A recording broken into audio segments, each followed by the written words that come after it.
Good morning, good afternoon, or good evening, wherever you're tuning in. Welcome to the Deep Dive. Hello there. We take today's headlines out of India, give you that extra context, the bits you might have missed. You shared a whole stack of news with us, and, well, we've gone through it We have indeed. to bring you the stories that really matter. Think of it like getting the inside scoop from, your most clued-in friends, your personalized briefing, basically. Exactly. And today we're looking at a real snapshot of India. We've got everything from nail-biting sports finishes and economic shifts Yep. to tech leaps and political plays. We'll break down the key developments, give you a clearer picture of what's happening, and crucially, why it matters. All right, let's jump right in. First up, some high-stakes cricket. The headlines are buzzing about the Punjab Kings versus Kolkata Knight Riders IPL match. Sounds like it was a real thriller. Oh, it absolutely was. So PBKS, they batted first at Mullanpur. Yeah. And, well, they didn't exactly set the world alight, dismissed for only 111 runs. 111, wow. In the IPL, that's really low. You'd back KKR to chase that down easily. You certainly would. But then KKR came out to bat, and the PBKS bowlers just turned it on. KKR were bundled out for just 95 runs. 95, seriously. Seriously, PBKS won by 16 runs, a really low score to defend, but somehow they pulled it off. Quite the turnaround. Incredible. So what or who made the difference? How do they manage that? The bowling attack was just exceptional. Yuzvendra Chahal was the star, really. Took 4 wickets for just 28 runs. Crucial breakthroughs. Okay, Chahal, he's always dangerous. And Marco Jansen, the fast bowler, he was excellent too. 3 wickets for only 17 runs. That kind of performance really puts the squeeze on the batting side. Wow, yeah. Chahal really was on fire then. And this win, it must put PDKS in a decent position in the table, right? Absolutely. It's their 4th win in 6 matches now, moves them up to 4th place in the IPL points table. A very handy position to be in at this stage. 4th place, okay. But here's a stat that really jumps out at me. They set a new IPL record for the lowest total ever successfully defended. That's the one. That's right. They beat the previous record, which was 116, set by Chennai Super Kings way back in 2009, defending 111.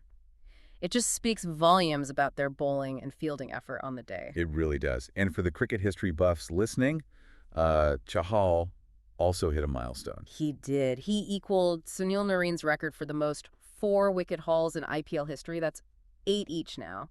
8 4 wafers, incredible consistency. And of course, he's still the all-time leading wicket taker in the IPL. Over 200 wickets now. Just adds another layer to his legacy. Absolutely. And it's funny you mentioned PBKS's history. Yeah. Weren't they on the receiving end of the highest chase ever, also against KKR? Exactly. That was just last season, I believe. So they seem to be involved in these memorable, record-breaking games, just from different ends this time. Highlights their, shall we say, unpredictable nature in the league. Definitely keeps things interesting. Okay, let's switch gears now, move to the economic front. Yeah. It looks like India's equity markets are showing some impressive resilience. They are, yes. Especially considering the global uncertainty around tariffs, India was actually the first market to recover from those initial losses after the U.S. announced reciprocal tariffs back in early April. Okay, first to recover, that's significant. Those tariffs are paused now, though, right? For 90 days. Correct. Paused for now, but there's still talk, consideration of sector-specific duties, things like semiconductors, pharmaceuticals. Those are still potentially on the table. So why is India bouncing back quicker? What's driving this resilience? Well, there are several factors. Firstly, India's strong domestic economy. It's seen as better positioned to, weather a potential global slowdown or recession compared to more export-reliant economies. Right, the internal demand buffer. Precisely. And also, India just accounts for a smaller slice of total U.S. imports compared to, say, China or Mexico. So the direct impact of U.S. tariffs, while not zero, is perhaps less pronounced. So investors are basically seeing India as a relatively safer bet right now. That seems to be the perception, yes. Morgan Stanley, for example, they've even revised India's Sensex target upwards for December 2025. They're now looking at 82,000. 82,000, that's quite optimistic. It indicates a cautiously optimistic outlook, certainly, and it helps that inflation has hit a 5-year low recently. That adds to the stability picture. Okay, generally positive then. Wow. But it's not all smooth sailing, is it? I saw something about shrimp exporters facing issues. Yes, that's an important point. Specific sectors are definitely feeling the pinch. Shrimp exporters, they face that paused 26% reciprocal tariff from the U.S., plus a continuing 10% duty that was already there. Ouch. So they're squeezed from both ends. Pretty much. They're currently in tough negotiations with their U.S. buyers, trying to figure out how to manage their margins with these added costs. It's a difficult spot for them. And globally, how are these tariff uncertainties playing out more broadly? Well, you see bodies like the International Energy Agency downgrading their oil demand growth forecasts. They explicitly cite these trade uncertainties as a key reason. Makes sense. Disrupts supply chains, impacts investment. Exactly. On a brighter note for India specifically, the monsoon forecast for 2025 looks optimistic, which is always crucial for agriculture, but challenges remain. Private investment is still lagging a bit, and growth projections have been slightly adjusted downwards due to that global unpredictability. So resilience, yes, but still navigating headwinds. Okay, now let's delve into a legal and financial headline. This one involves a tech giant, Google India.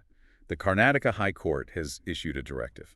That's right. The court has asked Google India, and actually 3 of its senior executives as well, to deposit 50% of the penalties imposed by the enforcement director at the ED. 50%. Okay. What was the total penalty? The total penalty was 5.25 crore, so they need to deposit about half of that. This relates to alleged FEMA violations. That's the Foreign Exchange Management Act. And what exactly are these alleged violations about? What did the ED claim Google did wrong? The ED's argument centers on payments Google India made overseas. Specifically, distribution fees paid to Google Ireland for the AdWords program, their big advertising platform. Right. And also payments to Google US for equipment. The ED claims these were incorrectly categorized by Google India. They say they were essentially commercial loans. Commercial loans. Why does that matter? Because under FEMA, if they were commercial loans, Google India would have needed prior approval from the Reserve Bank of India, the RBI, before making those payments.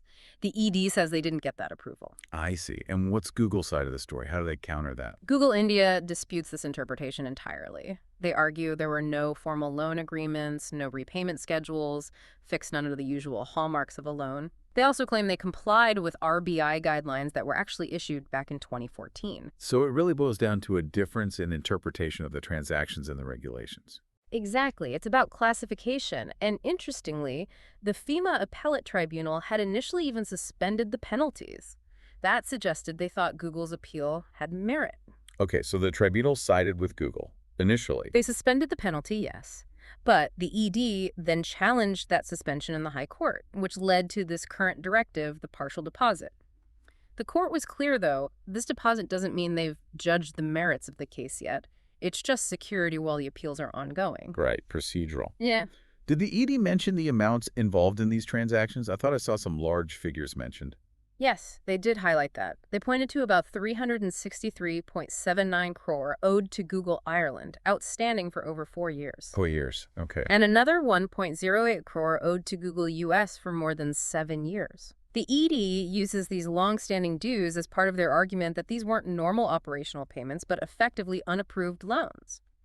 The whole case really highlights the scrutiny big tech faces over financial dealings and compliance with India's foreign exchange rules. Absolutely. Okay, moving on to national security. There's news about a major field exercise conducted by the Indian Army up in the Northeast. That's correct. The Spear Corps, which operates in that region, recently concluded a significant field exercise in Arunachal Pradesh. Arunachal Pradesh, always a strategically sensitive area. What was the focus of this exercise? It was really about showcasing their enhanced operational readiness and, crucially, the integration of new technologies. The exercise emphasized deploying advanced weapons, new equipment, sophisticated systems, all within that challenging terrain of Arunachal. Right, testing it all in a realistic environment. This ties into the Army's broader modernization push, doesn't it? Absolutely. It aligns perfectly with their declared Year of Technology Absorption and Year of Transformation initiative. This exercise specifically highlighted how they're seamlessly integrating what they call NGE's new generation equipment and NGW's new generation weapons into their operations. NGEs and NGWs. So we're talking about things like better mobility for troops, improved surveillance capabilities, maybe drones, sensors, and advanced communication systems. Precisely those kinds of things. The Defense Ministry emphasized that exercises like these are crucial. They boost the Army's ability to handle potential threats effectively. And using the actual terrain of Arunachal provides that realistic testing ground for both the new tech and the operational strategies that go with it. It demonstrates a commitment to staying prepared and adapting to modern warfare. Makes sense. Okay, let's turn our attention to the political landscape now. Developments in Bihar, looks like, ahead of upcoming polls there. Yes, the Congress Party and the Rashtriya Janata Dal, the RJD, have started formal discussions to finalize their electoral alliance for the Bihar polls. Right, the Mahagathbandhan components trying to get things sorted. Who are the key players in these initial talks? We saw top leaders from both sides involved. From Congress, you had Mallikarjun Kharge, the party president, and Rahul Gandhi, and representing the RJD was Tejaswi Yadav. Okay, the big names. What were they discussing? Seat sharing. Strategy. All of the above. Reports suggest they covered seat-sharing formulas, which is always a tricky negotiation, Always. joint campaign strategies, and also key points for a common manifesto. It sounds like they're trying to get organized quite early this time around. Avoid last-minute hassles. That seems to be the goal, yes. They're apparently aiming to finalize the seat-sharing arrangement by the end of May. The thinking is this avoids delays that could hamper their campaigning and coordination on the ground. Makes strategic sense. Any indications on the dynamics, like RJD being the bigger partner there? Well, reports suggest RJD is emphasizing, let's say, realistic seat demands from all partners, while Congress perhaps might be focusing on securing specific constituencies where they feel they have influence or a strong chance. And joint campaigning is expected to be a major part of their push. Okay. And the big question, leadership. Was there any discussion or disagreement about who would lead the alliance, potentially as the chief ministerial candidate? Sources from both parties seem to be downplaying any speculation of disagreement on that front. They've affirmed that Tejaswi Yadav will lead the alliance. So clarity on leadership from the start. Apparently so. They even have another meeting planned in Patna this Thursday to further solidify their plans. It really highlights how important they see unity and early strategic planning in facing the electoral challenge in Bihar. Interesting. Okay, this next headline raises some quite serious questions about the security of things we keep in bank lockers. Yes, this involves the Uttarakhand High Court questioning the Bank of Baroda, or BOB, about an incident where they allegedly opened a customer's locker without getting their consent. Without consent. Okay, what's the story behind this? Who is the customer? The case involves an 86-year-old woman, Sushila Devi. She alleges that her locker at a BOB branch was accessed back in 2022. And that her jewelry was removed all without her permission. Her son actually discovered this only last year when he visited the bank. That sounds deeply concerning. What explanation did the bank offer for opening the locker? Well, bank officials claim they only opened it after sending multiple notices and reminders to Mrs. Devi, which apparently went unanswered. They say the contents were then inventoried, sealed, and sent to their head office for safekeeping following procedure. Okay, so they claim they followed procedure due to non-response. But, and this is crucial, the son disputes this entirely. He says they never received any such communication, no notices, no reminders. He also claims the bank couldn't even produce copies of these alleged notices or related documents when asked. This doesn't sound good. The documents are missing. That's what the son alleges the bank claimed. And the contents of the locker sound quite valuable, both monetarily and sentimentally. Right. What was reportedly inside? The reports mention 730 grams of gold and 950 grams of silver jewelry. Crucially, this included family heirlooms, some apparently dating back to 1875, things with significant sentimental value.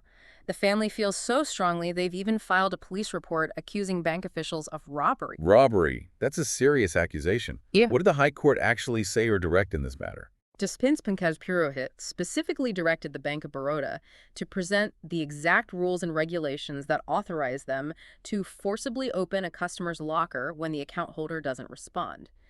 The court also asked the bank about their plan to return the valuables to Mrs. Devi. So, demanding clarity on the rules and a plan for restitution. Exactly.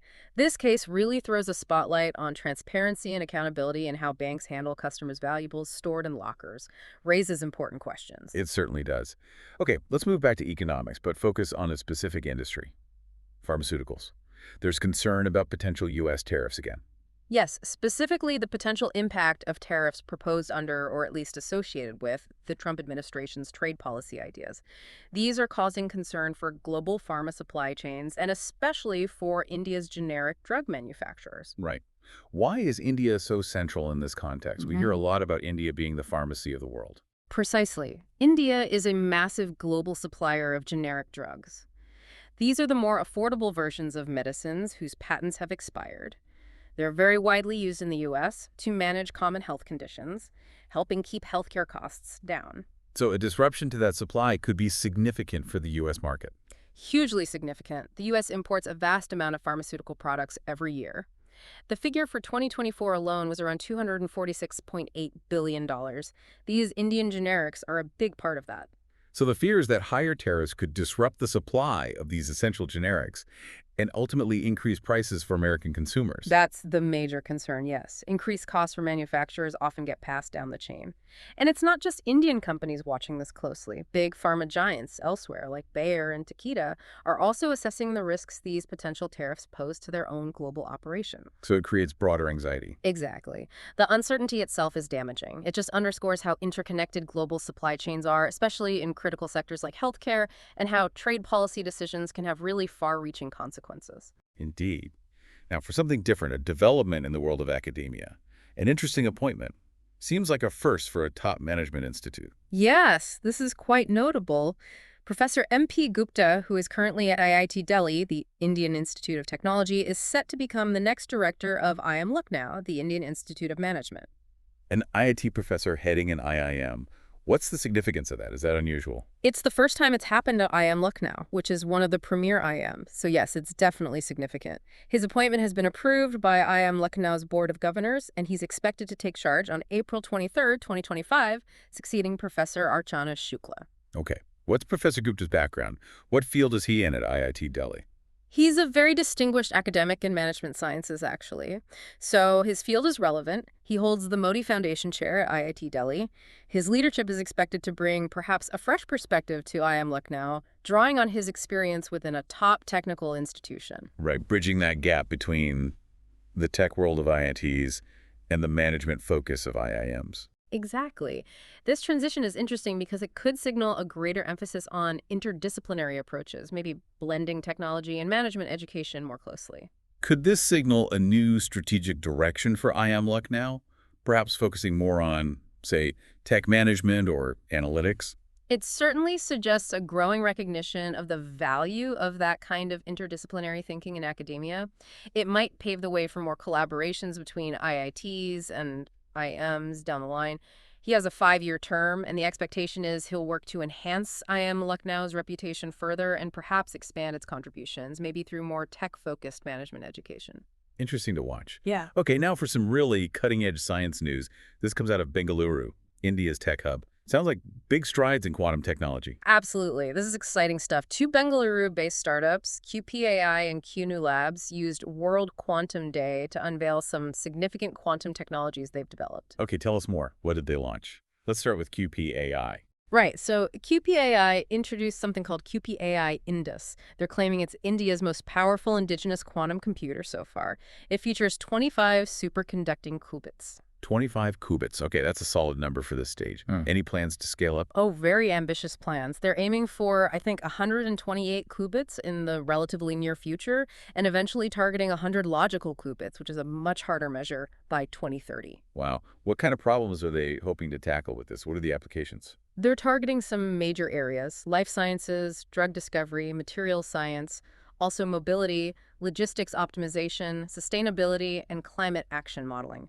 Big, complex problems where quantum computing could offer advantages. QPAI itself was founded in 2019, already filed several patents, and has backing from SIDBI, the Small Industries Development Bank. Impressive progress. And the other startup, QN Labs, what did they unveil? QNU Labs launched a platform called QShield. This is focused on quantum-safe cryptography management. Basically, helping organizations protect their data from the threat of future quantum computers that could break current encryption methods. Quantum-safe security. That's becoming increasingly critical. Absolutely. QShield is designed to work seamlessly across different IT environments: cloud, on-premise, hybrid. It offers end-to-end solutions for securing sensitive data, both when it's being transmitted and when it's stored. And importantly, their products aren't just concepts. They've already been commercialized and delivered to organizations like DRDO, Defense Research and Development Organization, and the Indian Army. So already in use by major defense and security bodies, that's a strong validation. It really is. And it's exciting to see these advancements happening in India. Both these startups are part of the National Quantum Mission, coordinated by the Department of Science and Technology. Right, so there's government backing and a national strategy. Exactly. It highlights India's commitment to this critical field. These launches really underscore India's focus on deep tech and deep science innovation, and its potential to become a serious global player in the whole quantum space. Very encouraging. Okay, let's move back to political news, shifting south to Tamil Nadu this time. There's a significant initiative related to federalism and state autonomy. Yes, Tamil Nadu Chief Minister M.K. Stalin has formed a high-level committee.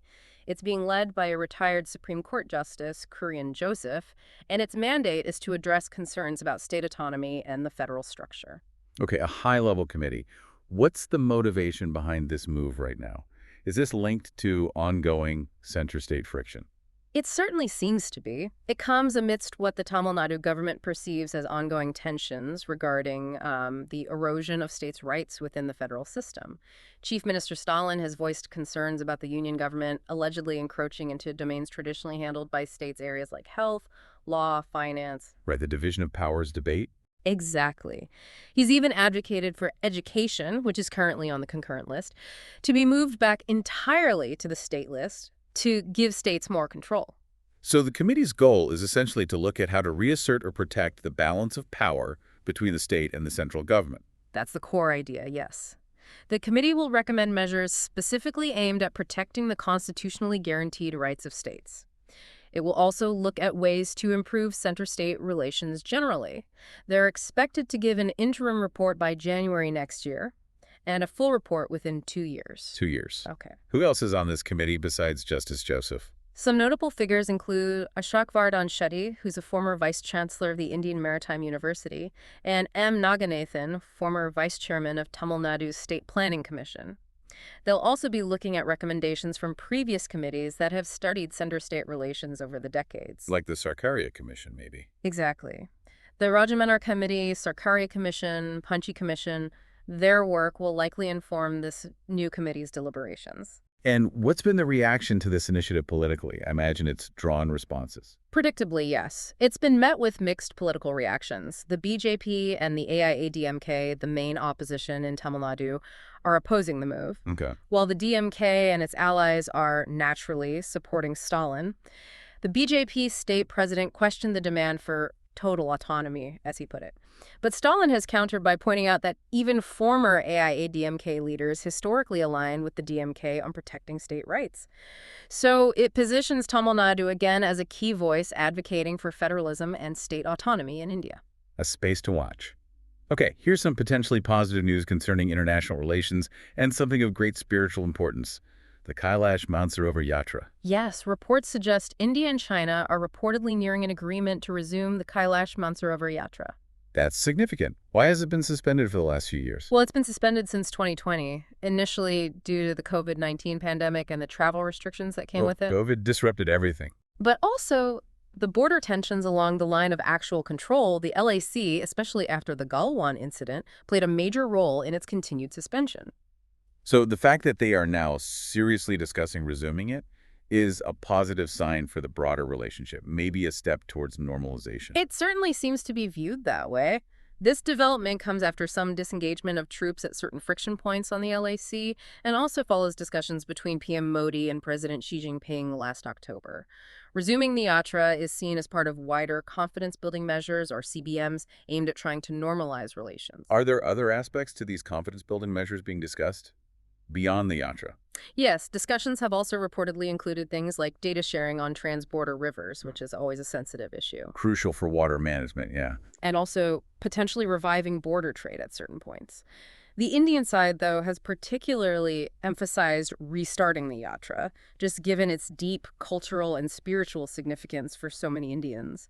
This progress reflects efforts, it seems, on both sides to rebuild a degree of trust and cooperation after that period of high tension. Let's hope it materializes. Okay, time to talk about the weather, and it sounds like we need to prepare for some serious heat. Yes, the forecasts indicate that India is likely to experience a hotter than usual summer this year, and possibly a warmer post-monsoon season as well. Hotter than usual. What's driving this forecast? What climate factors are at play? A major factor is the dissipation of the La Niña phase. La Niña tends to have a global cooling effect, relatively speaking. Now, the ENSO cycle is in a neutral phase. So no La Niña cooling effect. Exactly.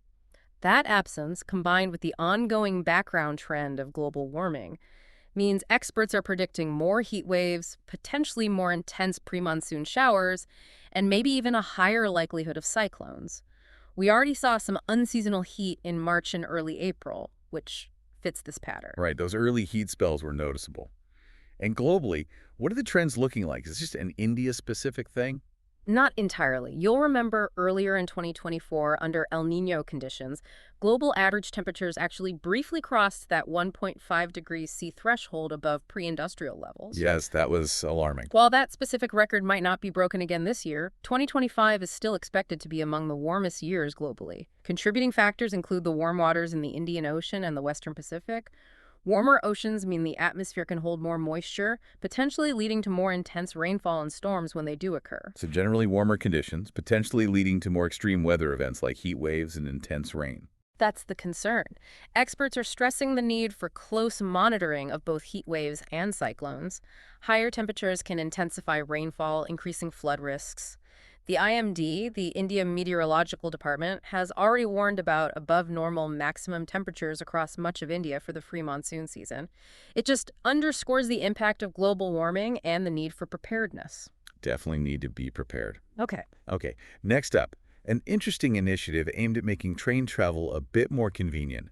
An ATM on a train. Yes, quite novel. The Central Railway's Bhusawal division has launched what they're calling India's first onboard ATM trial.